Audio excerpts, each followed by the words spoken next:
Hello kids, I am back once again and I am ready to read aloud to you the story of the cook and the king. So I hope you kids are ready to listen to this story. The Cook and the King. Of course, this is written by Julia Donaldson and illustrated by David Roberts. The Cook and the King. There was once a very hungry king who needed a cook like anything.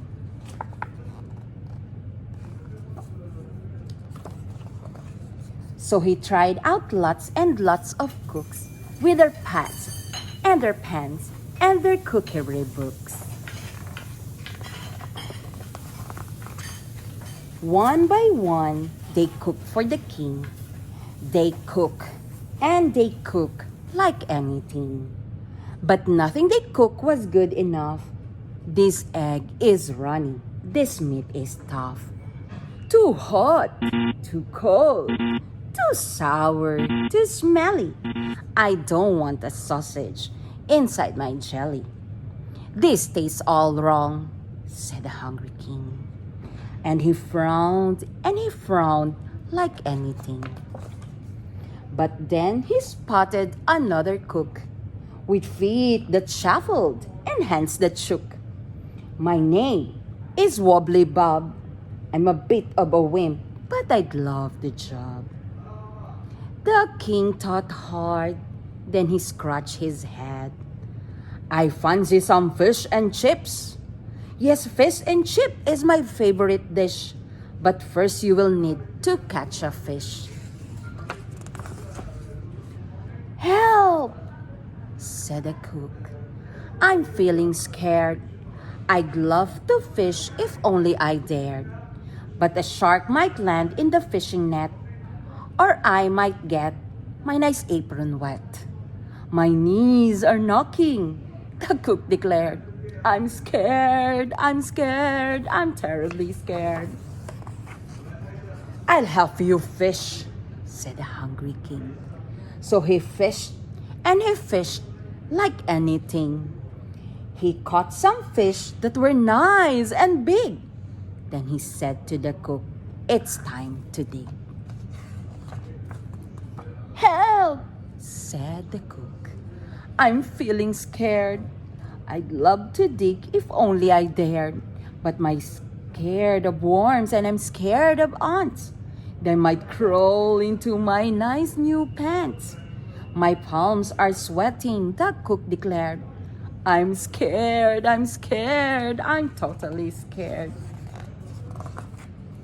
I'll help you dig. So he dug and he dug like anything. Then the king said to the cook as he licks her lips, chop these two potatoes into a chips. Help, said the cook. I'm feeling scared. I'd love to chop if only I dared. But knives are sharp and I might get hurt. I might get blood on my nice new shirt. My heart is thumping, the cook declared. I'm scared, I'm totally scared. I'll help you chop, said the hungry king. So he chopped and he chopped like anything. Then he said to the cook who was standing by, out with the pan, it's time to fry. Help, said the cook. I'm feeling scared. I'd love to fry if only I dared. But oil can splutter and spit and splot. A drip might land on my nice new hat. My teeth are rattling, the cook declared. I'm scared, I'm totally scared. I'll help you fry, said the hungry king. So he fried and he fried like anything. Then he set the table and took a seat. And he said to the cook, it's time to eat. Good, said the cook. What great cooking, the king declared. What well-chopped chips and what well-fried fish. All in all, a delicious dish.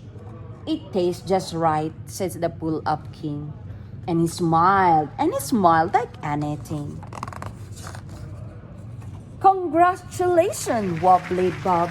You may be a wimp, but you've got the job. What a nice story is the cook and the king. Thank you all for listening. Have a good day. Bye-bye.